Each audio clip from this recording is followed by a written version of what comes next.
हम लोग एग्ज़ाम में आने वाले मोस्ट इम्पॉर्टेंट ईडियम्स देख रहे हैं।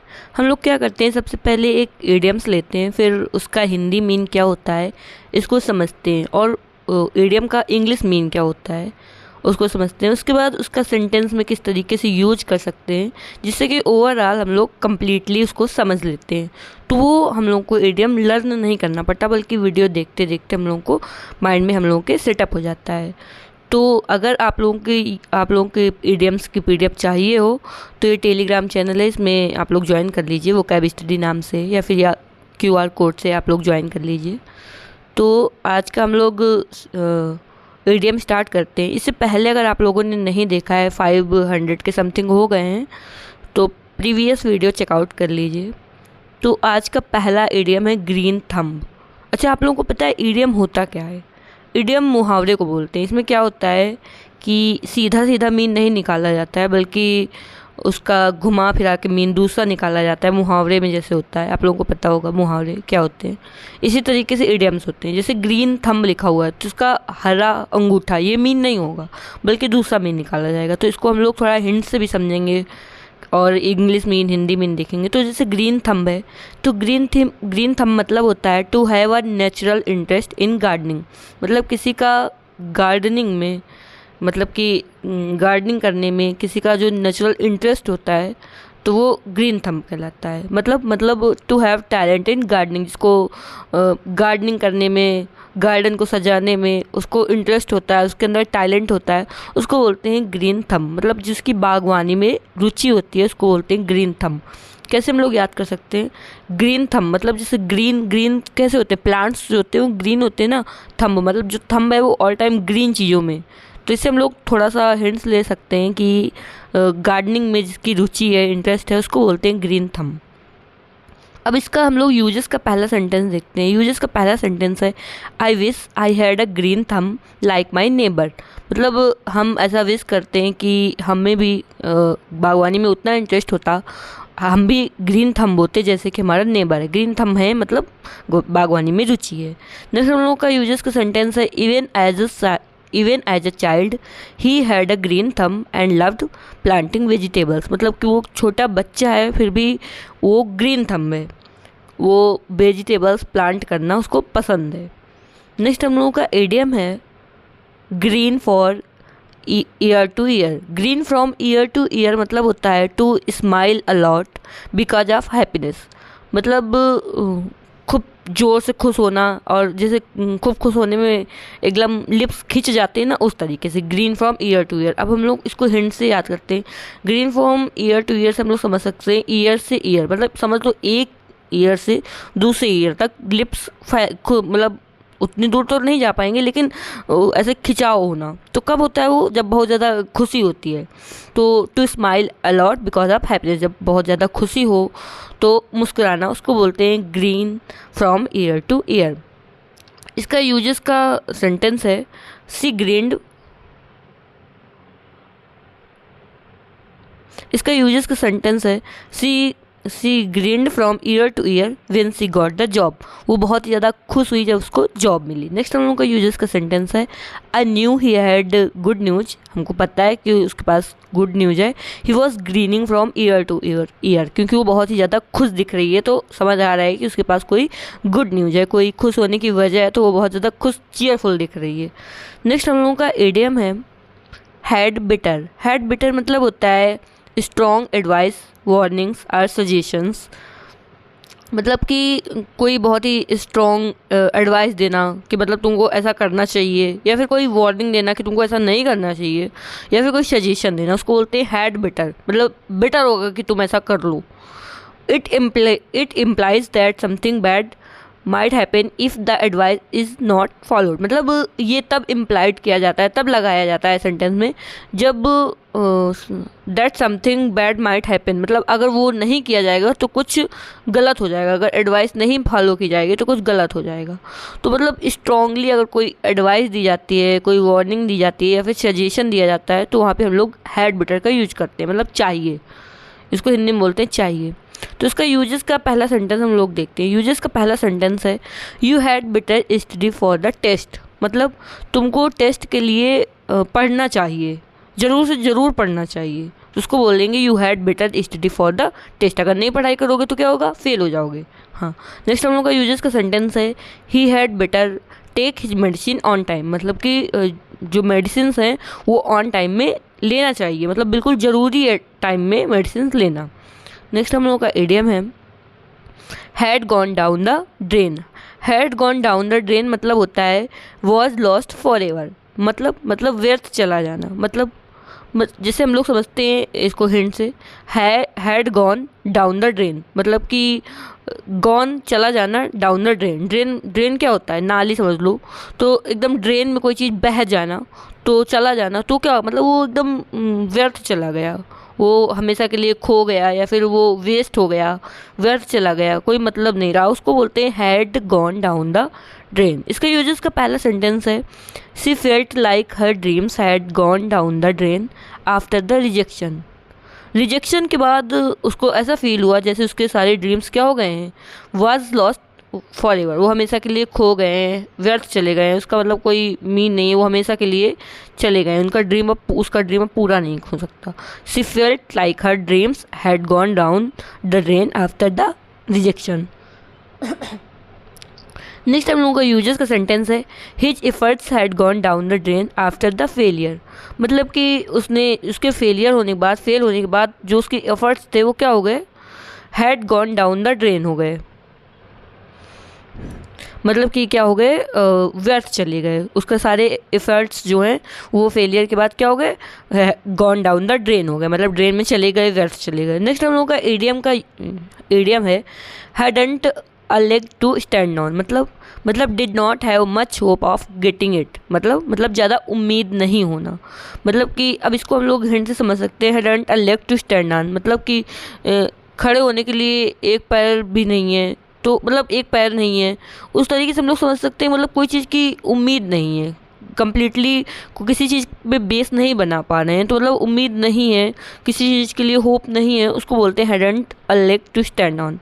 तो हम लोग इसका यूजेस करते हैं। यूजेस का पहला सेंटेंस है you have broken it now, मतलब तुमने इसे तोड़ दिया है। It's no use crying over spilt, oh sorry, इसका हम लोगों ने यूजेस नहीं लिया, चलो हम लोग ऐसे ही समझ सकते हैं, मतलब कि अगर कोई चीज़ नहीं मिलती है, कोई चीज़ के मिलने की उम्मीद नहीं है, did not have much hope, जब जैसे समझ लो कोई चीज़ चली गई है तो हम लोग बोलेंगे hadn't a leg to stand on. Next हम लोग का सेंटेंस देखते हैं हेल एंड हार्टी मतलब होता है हेल्दी, मतलब चुस्त और तंदुरुस्त होना, तो हेल होना, हार्टी होना, मतलब एकदम चुस्त एंड तंदुरुस्त होना, उसको बोलते हैं हेल एंड हार्टी। इसको मोस्टली हम लोग यूज करते हैं जब ओल्ड एज होती है, या फिर जब बीमारी से कोई इंसान एकदम से उठा होता है, उसके बाद भी चुस्त होता है, तंदुरुस्त होता है, उसको बोलते हैं हेल एंड हार्टी है एकदम। तो यूजेस का पहला सेंटेंस है my grandfather is still hale and hearty at 85, मतलब 85 में भी वो कैसे हैं, स्टिल हेल एंड हार्टी हैं, मतलब एकदम चुस्त और तंदुरुस्त हैं। नेक्स्ट हम लोगों का यूजेस का सेंटेंस है we were happy to see him hale and hearty after the illness, मतलब बीमारी के बाद उसको चुस्त तंदुरुस्त देखकर कैसा फील हुआ, बहुत ही हैप्पी फील हुआ। नेक्स्ट हम लोगों का इडियम है hand in glove. Hand in glove मतलब होता है इन क्लोज एसोसिएशन, मतलब किसी के साथ मिली भगत होना, कोई बहुत ही क्लोज रिलेशन होना, उसको बोलते हैं हैंड इन ग्लोव।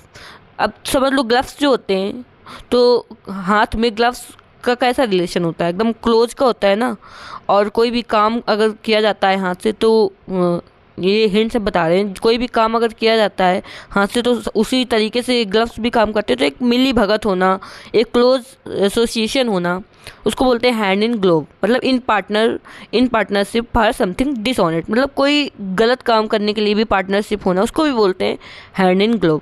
तो इसका यूजेस का पहला सेंटेंस है he is hand in glove with the politician, मतलब उसके जो पॉलिटिशियन से उसके क्लोज रिलेशन है, किसी के क्लोज रिलेशन है पॉलिटिशियन से।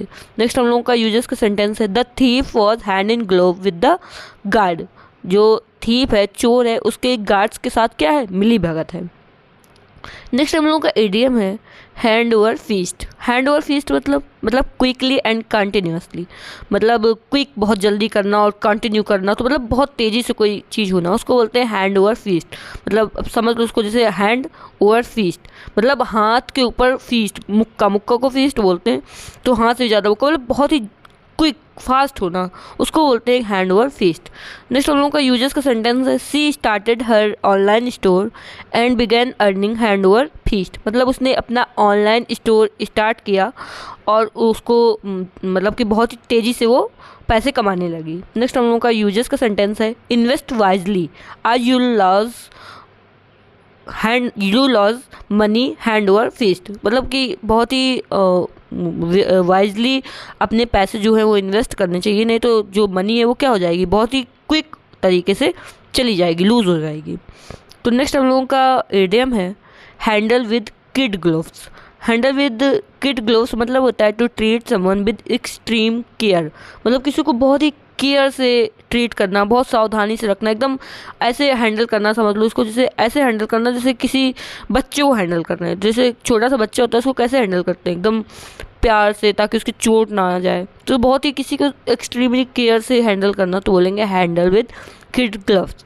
तो हम लोग का यूजेस का इसका पहला सेंटेंस है, यूजेस का पहला सेंटेंस है the manager handle the angry customer with kid gloves. मतलब जो मैनेजर है वो जो एंग्री गुस्से वाले कस्टमर होते हैं उनको भी बहुत प्यार से, बहुत ही सावधानी से, केयर से हैंडल कर लेता है। नेक्स्ट हम लोगों का यूजर्स का सेंटेंस है politicians often handle the media with kid gloves during controversies. जब कंट्रोवर्सीज होती हैं तो पॉलिटिशियंस क्या करते हैं, मीडिया को हैंडल विद ग्लोव्स करते हैं, मतलब बहुत सावधानी से मीडिया के साथ सामने पेश आते हैं। नेक्स्ट हम लोगों का इडियम है hang one's head. Hang one's head मतलब टू बी असेम्ड, मतलब समझ लो अपना हेड क्या कर देना, लटका देना। इसमें सुना नहीं है, मुँह का है, मुँह लटकाए हुए हो, किस तरीके, क्यों मुँह लटकाए हुए हो, मुँह लटकाए मतलब शर्मिंदा फील होना, तो उसको बोलेंगे हैंग वंस हेड।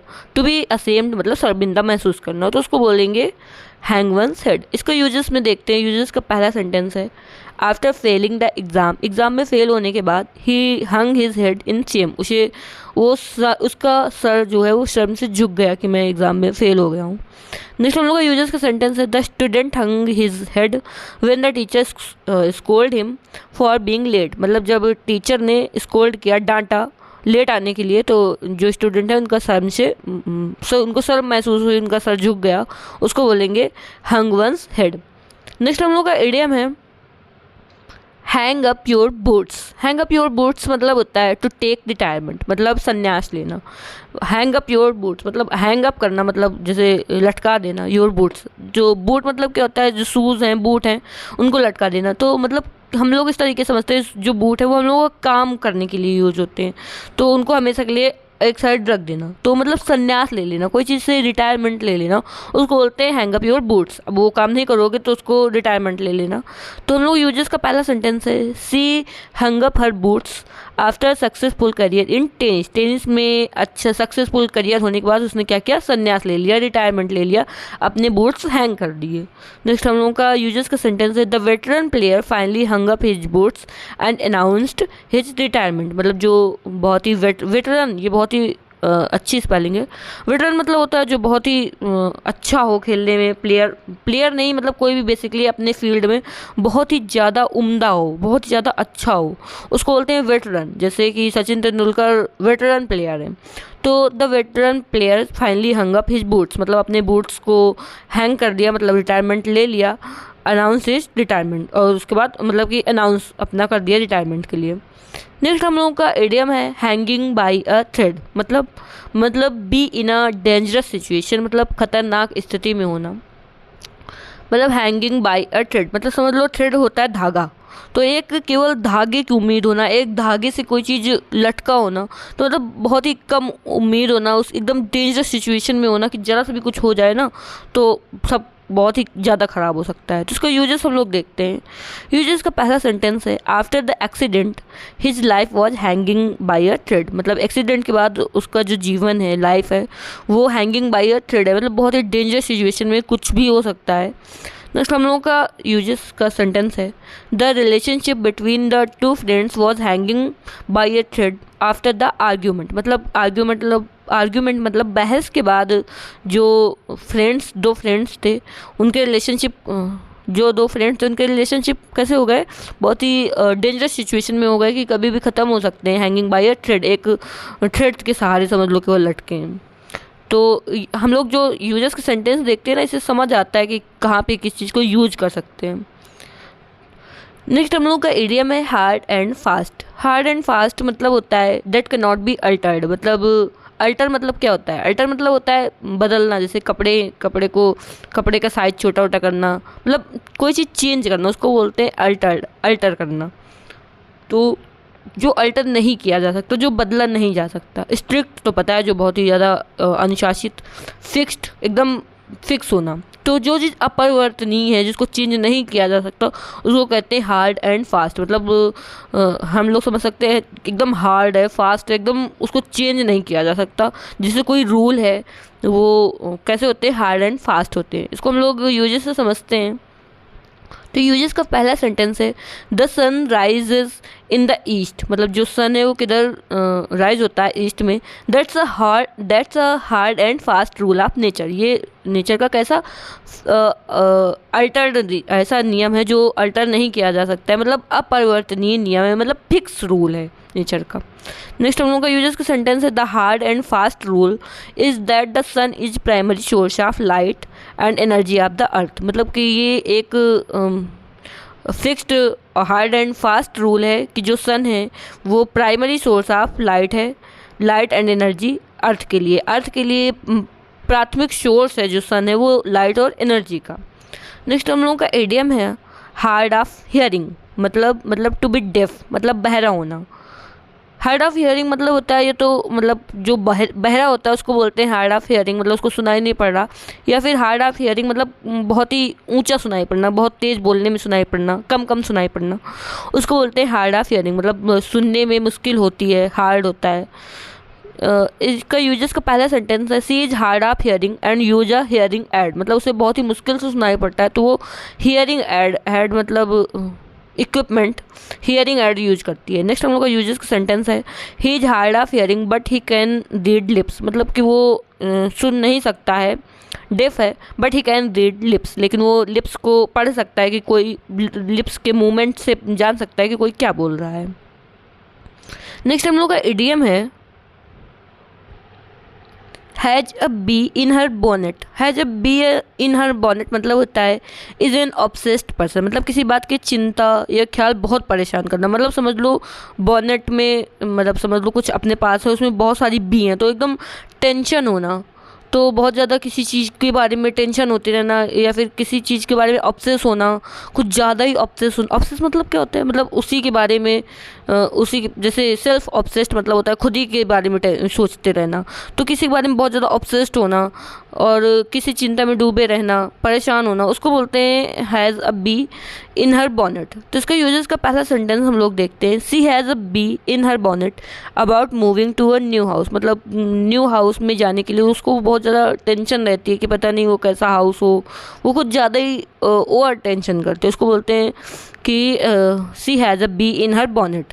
नेक्स्ट हम लोग का यूजर्स का सेंटेंस है ही has a bee in his bonnet after the new dress code at work. मतलब जो वर्क जहाँ पे वर्क करने जाता था तो वहाँ पे न्यू ड्रेस कोड आ गई, तो उसको मतलब बहुत ही ज़्यादा टेंशन हो गई, क्योंकि उसको उसमें कंफर्टेबल नहीं है न्यू ड्रेस कोड में। नेक्स्ट हम लोगों का इडियम है haul over the coals. Haul over the coals मतलब होता है टू स्कोल्ड, मतलब डांटना, रेप्रीमांड करना। रेप्रीमांड भी डांटने का होता है। तो हाउल ओवर द कोल मतलब होता है हाउल ओवर द कोल्स मतलब डांटना। तो इसका यूजर्स का पहला सेंटेंस देखते हैं। यूजर्स का पहला सेंटेंस है the teacher hauled the student over the coals for not listening. मतलब जो टीचर है उसने स्टूडेंट को ना सुनने के लिए क्या किया, डांटा। अच्छा, इससे हम लोग देखो अच्छे से समझ सकते हैं कि इससे हम लोग अच्छे समझ सकते हैं कि कोई भी जो सेंटेंस है वो कैसे फ्रेम कर सकते हैं हम लोग ईडियम में। जैसे देखो यहाँ पे लिखा हुआ है द टीचर, उसके बाद ये हाउड आया। हाउड जो हम लोग वर्ब में यूज कर सकते हैं, उसके बाद हम लोग का ऑब्जेक्ट आएगा, उसके बाद ओवर द कोल। तो इस तरीके से हम लोग एक साथ नहीं यूज करेंगे, बल्कि पहले वर्ब होगा फिर ऑब्जेक्ट होगा। इस तरीके से हम लोग इसको सेंटेंस में फ्रेम कर सकते हैं। तो हम लोग यूजेस से ये भी जान सकते हैं कोई ईडियम किस तरीके से सेंटेंस में फ्रेम किया जाता है। तो नेक्स्ट हम लोग का यूजेस का सेंटेंस है I forget to do the chores and my father hauled me. देखो यहाँ पे भी ये वर्ब है, फिर इसके बाद ये ऑब्जेक्ट आया है, hauled me over the coal for being lazy. मतलब हमने जो कोर्स है, मतलब जो घर का डेली का काम है वो करना भूल गया मैं। And my father hauled me over the coal for being lazy, मतलब कि लेजी होने के लिए जो फादर है उनने क्या किया, डांटा। तो यहाँ पे ये मोस्ट इम्पॉर्टेंट एक स्पेलिंग आई है, कोर्स। तो चोर्स या फिर कोर्स ऐसे ही बोलते हैं इसको। तो इसका मतलब होता है जो डेली के कामकाज होते हैं, डेली रूटीन वाला वही काम होता है जो बहुत ही बोरिंग सा होता है, डेली वही को किया जाता है, उसको बोलते हैं चोर्स। जैसे हाउस वाले चोर्स होते हैं, जैसे बर्तन करना, खाना बनाना, इसको बोलते हैं चोर्स। तो नेक्स्ट हम लोग का इडियम है have a bone to pick with somebody. मतलब होता है issue or complaint with someone that needs to be addressed. मतलब कि मुद्दा जिस पर चर्चा करने की आवश्यकता हो। अब इसको हम लोग समझ सकते हैं have a bone to pick up with somebody, मतलब कोई ऐसा इम्पोर्टेंट टॉपिक है जिसके बारे में जो चर्चा करना है, वो जिस इशू के बारे में बात करना ज़रूरी है, उसको बोलते हैं ऐसा टॉपिक को पिक करना। ऐसी बोन मतलब पिक करना जिसके बारे में ज़रूरी है बात करना। तो issue or complaint with someone that needs to be addressed, मतलब ऐसा इशू या फिर ऐसी कंप्लेन जिसके बारे में एड्रेस करना, मतलब बात करना ज़रूरी है। इसका यूजर्स का हम लोग सेंटेंस देखते हैं। यूजर्स का सेंटेंस है ही has a bone to pick up with his friend for cancelling their plans at the last minute. मतलब लास्ट मिनट में फ्रेंड ने क्या कर दिया, प्लान को कैंसिल कर दिया। तो उसको उसके बारे में बात करनी है कि ऐसा क्या इशू हुआ, क्यों ऐसा किया। नेक्स्ट हम लोगों का इडियम है have a chip on one shoulder. मतलब entertaining a grudge over a past event. मतलब कि have a chip on one shoulder, मतलब कोई चीज़ का भार अपने कंधों में रखना जो पास्ट में इवेंट हुआ है। कोई का भार अपने कंधों में रखना जो पास्ट में इवेंट हुआ है, उसका भी बोझ जो है वो अपने कंधों में रखना। In a bad mood because of past issue, मतलब कि कोई पास्ट में ऐसा इशू हुआ है जिसकी वजह से उसके बारे में बात करने में एकदम ख़राब मूड हो जाना, पुरानी घटना पर गुस्सा रहना, अभी तक गुस्सा रहना, वो बात होने में अभी भी गुस्सा आना, उसको बोलते हैं have a chip on one shoulder. मतलब अपने शोल्डर्स में किसी बात का बोझ रखना, किसी बात में, उस बात में अगर बात की जाए तो गुस्सा आ जाना। इसको हम लोग सेंटेंस से अच्छे से समझते हैं। तो यूजर्स का पहला सेंटेंस है she always has a chip on her shoulder when it comes to discussing her childhood. जब उसके बचपन की बात की जाती है तो उसको अपने पास्ट ऐसे इवेंट रहे हैं कि उसे गुस्सा आ जाता है उन बातों में। नेक्स्ट हम लोगों का यूजर्स का सेंटेंस है she has a chip on her shoulder about not being invited to the party. इसको पार्टी में नहीं बुलाया गया तो इस बात से वो अभी भी गुस्सा है। नेक्स्ट हम लोगों का इडियम है have a finger in every pie. मतलब टू बी मिडलसम, मतलब involve in a large and varied number of activities, एक से अधिक काम में फंसा होना। देखो have a finger in every pie, समझ लो सारी जो उंगलियां हैं वो सभी पाई में है। मतलब सब जितने भी काम है, कई सारे कामों में उंगलियां हैं, मतलब कई सारे कामों में एक साथ होना। टू बी मिडल सा मतलब बीच में जाना। और involve in a large and varied number of activities, मतलब लार्ज मतलब बहुत सारी, लार्ज मतलब बहुत बड़ी, वेरियड मतलब वेरियड नंबर मतलब बहुत अलग अलग नंबर के बहुत सारे एक्टिविटीज़ में इन्वॉल्व होना, मतलब एक से ज़्यादा कामों में रहना, उसको बोलते हैं have a finger in every pie. सभी पाई में फिंगर हैं, मतलब एक से ज़्यादा कामों में वो इंसान है। इसको हम लोग यूजेस से समझते हैं। यूजेस का पहला सेंटेंस है she has a finger in every pie, मतलब वो कई सारी कामों में है। Managing both the office work and the community event, मतलब कि वो ऑफिस का काम भी करती है, कम्युनिटी इवेंट भी संभालती है, मतलब वो उसके बहुत सारे काम में अपने आप को एक से अधिक काम में फंसा रखा है। नेक्स्ट हम लोग का यूजर्स का सेंटेंस है ही has a finger in every pie, मतलब वो उसने बहुत सारे काम में अपने आप को फंसा रखा है। Making decision in all area of the business, जो बिजनेस के जितने भी एरिया हैं सभी का डिसीजन वही लेता है। नेक्स्ट हम लोग का एडियम है have a foot in the grave. Have a foot in the grave मतलब होता है क्लोज टू डेथ, मतलब कब्र में एक पैर होना, मतलब कि एकदम डेथ के पास होना, मरने की कंडीशन में होना। जैसे जो काफ़ी ज़्यादा एज के हो जाते हैं उनका वो कैसे होते हैं, उनका एक पैर कब्र में होना, मतलब उनका have a foot in the grave, मतलब कोई यही बोला जाता है तुम्हारा तो एक पैर कब्र में है फिर भी ऐसी बातें कर रहे हो। तो मतलब जो डेथ के क्लोज होना उसको बोलते हैं have a foot in the grave. इसके यूजेस का सेंटेंस है आफ्टर हिज लास्ट इलनेस, मतलब उसके लास्ट बीमारी के बाद he felt like he had a foot in the grave. उसे ऐसा फील होता है कि उसे लास्ट में जो बीमारी हुई थी उसको ऐसा फील हुआ that he had a foot in the grave, मतलब वो मरने वाला है, डेथ के एकदम क्लोज है। इसको ज़्यादा एज के उसमें भी ले सकते हैं कि उसकी एज इतनी है, ऐसा लगता है कि he have a foot in the grave, मतलब उसको वो मरने वाला है। ही हैव नहीं, ही हैज होगा। तो हम लोगों ने यहाँ तक सेंटेंस देखे। अब हम लोग क्या करते हैं, फटाफट इसका क्विक रिवीजन करते हैं। इससे क्या होगा, सारे ज़्यादातर तो सेंटेंस समझ में आ गए हैं, इस वजह से हम लोगों को समझ आएगा कि कितना हम लोग के माइंड में है। तो फटाफट पहले ऊपर का देखेंगे, उसके बाद आप लोगों को तुरंत रिवीजन करना है कि इसका मीन क्या निकलेगा। फिर इससे अगर एक आधे जो हैं वो माइंड में नहीं सेट हुए हैं तो वो भी माइंड में क्विकली सेट हो जाएंगे। ये मैक्सिमम 1 से 2 मिनट का होगा। तो क्विक रिवीजन करते हैं। पहला हम लोगों ने एडियम देखा था ग्रीन थंब। ग्रीन थंब मतलब जो थंब है वो ग्रीन ग्रीन होता है, मतलब बागवानी में रुचि होना। नेक्स्ट हम लोगों ने देखा था green from ear to ear, मतलब कि एक कान से दूसरे कान तक एकदम स्माइल करना, बहुत ज़्यादा खुश होना। नेक्स्ट हम लोगों ने देखा था हैड बेटर। हैड बेटर मतलब कि तुमको ऐसा करना चाहिए, कोई चीज़ की स्ट्रॉन्ग एडवाइस देना। नेक्स्ट हम लोगों का एडियम था had gone down the drain. Drain में बह जाना मतलब व्यर्थ चले जाना, were lost forever. Next हम लोग का एडियम है hadn't a leg to stand on, मतलब आशा की इतना आशा नहीं होना, ज़्यादा उम्मीद नहीं होना, उसको बोलते हैं hadn't a leg to stand on. आप लोगों को क्विक रिवीजन करना है, आप लोगों को मीन समझना। जैसे हेल एंड हार्टी है तो उसका मीन क्या होगा, आप लोगों ने पहले पढ़ रखा है ना, अभी बिल्कुल पढ़ा है, तो बताओ इसका मीन क्या होगा। हेल एंड हार्टी मतलब होता है एकदम हेल्दी होना, चुस्त तंदुरुस्त होना। नेक्स्ट हम लोग का इडियम है हैंड इन ग्लोव। पहले हम लोग समझते हैं इसलिए टाइम लगता है, अब हम लोग क्विक रिवीजन कर रहे हैं।